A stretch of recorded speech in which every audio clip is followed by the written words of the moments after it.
Hi everyone, my name is Talulah and I'm the manager of the RSPCA Approved Farming Scheme at RSPCA Australia.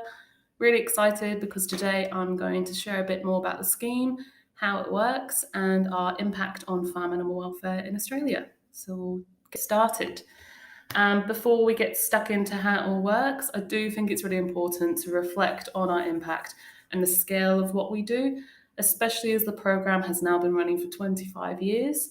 So this data is from our 2020 impact report, which is available on our website under publications. As you can see, over 3 billion farm animals have benefited from better conditions since 1996 as a result of the scheme, which is absolutely phenomenal. In 2020 alone, over 585 million farm animals were raised to our standards. We have over 500 farms participating in the scheme. And even with COVID, our team managed to complete over 1,200 farm assessments in 2020. Absolutely stellar job for the small team that we have. They're incredible. And we work with 36 really forward-thinking brands who source RSPCA-approved products and from farms that we work with, and they communicate that to their customers. So they're fantastic as well. So this is just an overview of our structure and the core functions. So for those who don't know, RSPCA in Australia is actually a federated organisation. So what that means is each state and territory RSPCA, they're providing frontline services, rehoming animals, investigating cruelty cases, and doing absolutely phenomenal work educating the public on responsible pet ownership and animal welfare in all facets of their life. Here at RSPCA Australia, we have a bit more of a focus on national issues, national policy and advocacy. We have national campaigns, things like working to phase out battery cages for layer hens in Australia. We're more focused on those sort of areas rather than a state and territory level. And the other key thing that we do is we own and operate the RSPCA Approved Farming Scheme, which is what I have the pleasure of looking after. So our lovely science team develops and reviews our standards, and our communications team are responsible for all the RSPCA channels, communications in terms of RSPCA approved. Then we have the scheme itself, and we're responsible for industry engagement, licensing, marketing, promotions, as well as the general operations of the scheme. And then within the scheme itself, we actually have our own certification body, and they handle all of the assessment and certification activity for the program. So I think it's always good to start with standards because they are where everything comes from in terms of RSPCA approved. So to have a good quality of life, animals need to have their nutritional, environmental, health, and behavioural needs catered for, as well as having a good mental state, which is drawn from positive experiences. So RSPCA standards are created with the aim of meeting all those needs of those animals whilst also being commercially achievable. So a few things to balance there, as you can imagine. The standards themselves are formally reviewed every 5 years, and we also complete ad hoc reviews as and when required. So for every standard review, we commission an independent review of the relevant animal welfare science and literature. And then we also invite participants in the scheme, industry bodies, and other animal welfare NGOs to consult on the standards as they're being revised. So to date, the scheme has been focused on Australia's most intensively farmed animals and those in the most welfare compromising systems. As you can see, we've got quite a bit of focus on poultry and pigs there, so that is the reason why. So each of our standards has hundreds of requirements, so I don't have the time to take you through all of those, unfortunately, but there are some key aspects of each standard that provides for species-specific behaviours, which I'm just going to run you through the layer hen one now. So for layer hens, this means having a safe and secluded nest box for her to lay her eggs. That's something that she's really motivated to do and wants to do in private. She needs perches so that she can get up high and rest and roost. Also has some physical health benefits for her doing that. She needs really good quality litter to peck, forage, and dust bathe in, and that's how they get their feathers clean. It's something they're really motivated to do as well. And of course, she needs plenty of room to move around, flap her wings, stretch, but also to move away from other aggressive hens when she needs to. So those are just a few key aspects of our layer hen standard that meet the behavioural needs of layer hens. So how do we make sure all those standards are even being met? So as I said before, within the scheme, we have our own certification body that is made up of our assessors and our certification team. So our assessors are the ones who go out on farm and to abattoirs and they assess against the standards. So they're essentially our auditors. So they'll conduct an audit of wherever they are, the farm, the abattoir, and at the end of that assessment, they will compile an assessment report. Now, in other auditing programs, the auditor would sort of tick it off there and it'd be fine, done.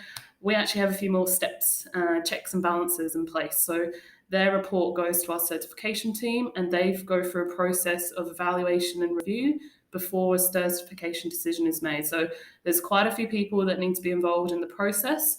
And that's just really how we can make sure that we are upholding the standards. To ensure standardization and consistency in our approach, we also conduct witness audits on ourselves and do calibration audits. So there's a lot of auditing involved to make sure that everything is as it should be. So you can see here our assessment frequency and schedule. So for poultry farms, so that's meat chickens, layer hens, turkeys, we assess new farms 4 times in their first year of joining, and that can drop down to 3 or 2 times a year if they have good conformance. So it's quite a high number of assessments. For pig farms, we assess them twice a year. Salmon, we have a slightly different approach. So marine sites are assessed every 2 years, freshwater sites once every year, and then we assess all animal handling procedures annually. So that's grading, vaccinations, any time that salmon are being handled, we want to make sure that's done in a really low stress manner. And then abattoirs are also assessed annually. And so if a farm wants to join the scheme, they need to make an application to the certification body.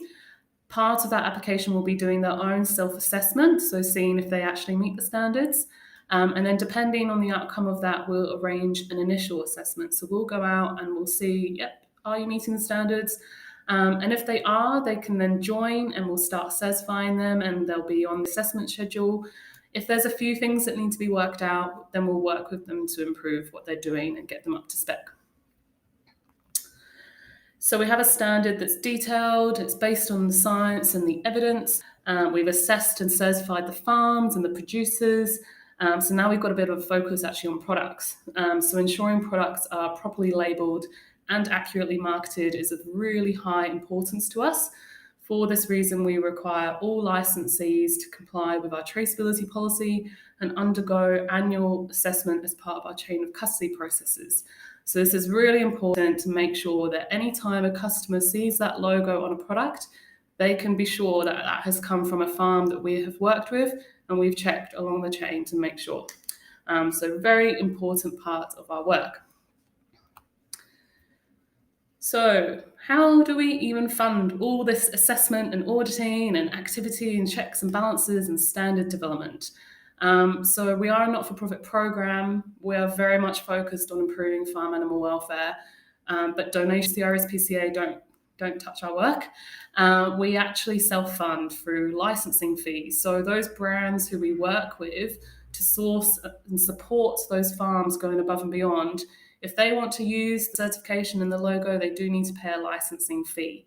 And that fee is covering their costs of certification. So we look at the products that they're sourcing on the farms, we work out what are the actual operational costs of that, and that is what's going into their licensing fee.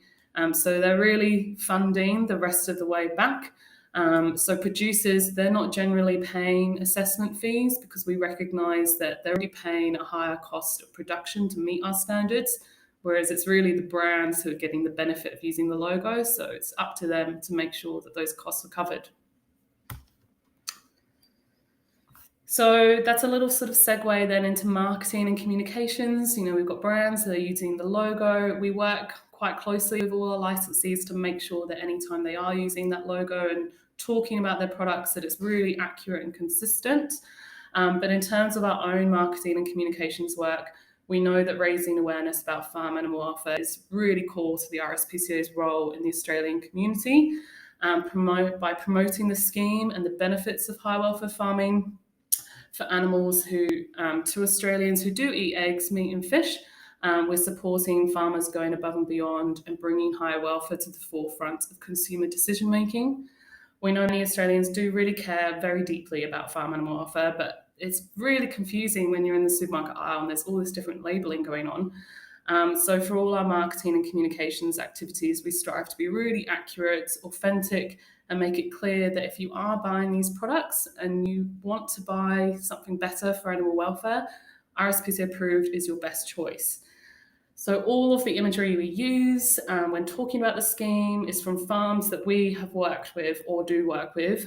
We aim to ensure that we're very transparent about what large commercial production looks like when it's high welfare, even when it's indoors. So as you can see here, I've got a nice little picture of some free-range meat chickens outside. They're still inside the majority of their life, and this is what it looks like. And that's a high welfare system, and we should be celebrating that. So we always strive to use that in our own marketing communications. And just quickly, I'd like to just share a bit more about our market share, some of our successes, some of our challenges. So greatest success of the scheme is definitely with meat chickens. This has been really driven by the retailers in Australia. Globally, no other scheme has seen the same market uptake of a high welfare standard for meat chickens. This comes after a considerable amount of work by the industry to meet the standards, and our team to assess and certify the farms and work through the supply chains can't really describe how much work has gone in the last 8 years. Stuffing up my words because there's so much that's happened. It's fantastic. But there's lots of commitments globally to improve meat chicken welfare, but it's just been outstanding to work in Australia and actually see this all coming to life in the last 8 years. It's fantastic.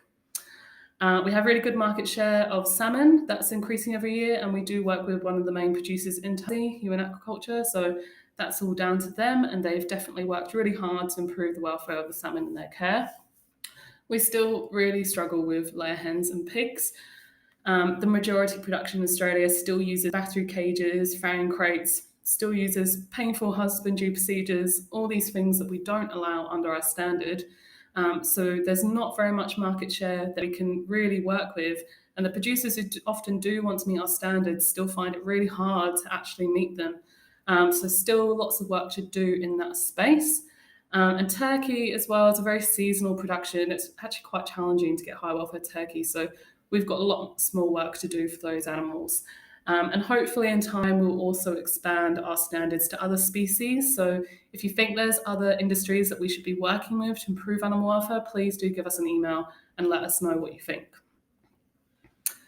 And finally, I figured I'd just let you know where you can find out some more information. I know this is a very short video and there's probably lots more questions. So we've got a fantastic website at rspcaapproved.org.au. Lots of information on there. If you can't find something or you've got some more questions, we've got a contact form, so please just pop them in there and we'll get back to you as soon as we can. And you can find us on all social media channels under RSPCA Australia. And yeah, please, if you see any posts about RSPCA Approved, give us a comment, interact with us, let us know what you think. Really appreciate all your support. So I hope that that's given you a bit more insight into just what's going on behind the scenes when you see RSPCA Approved on chicken or eggs or pork in the supermarket, because very proud of our team for how much they do.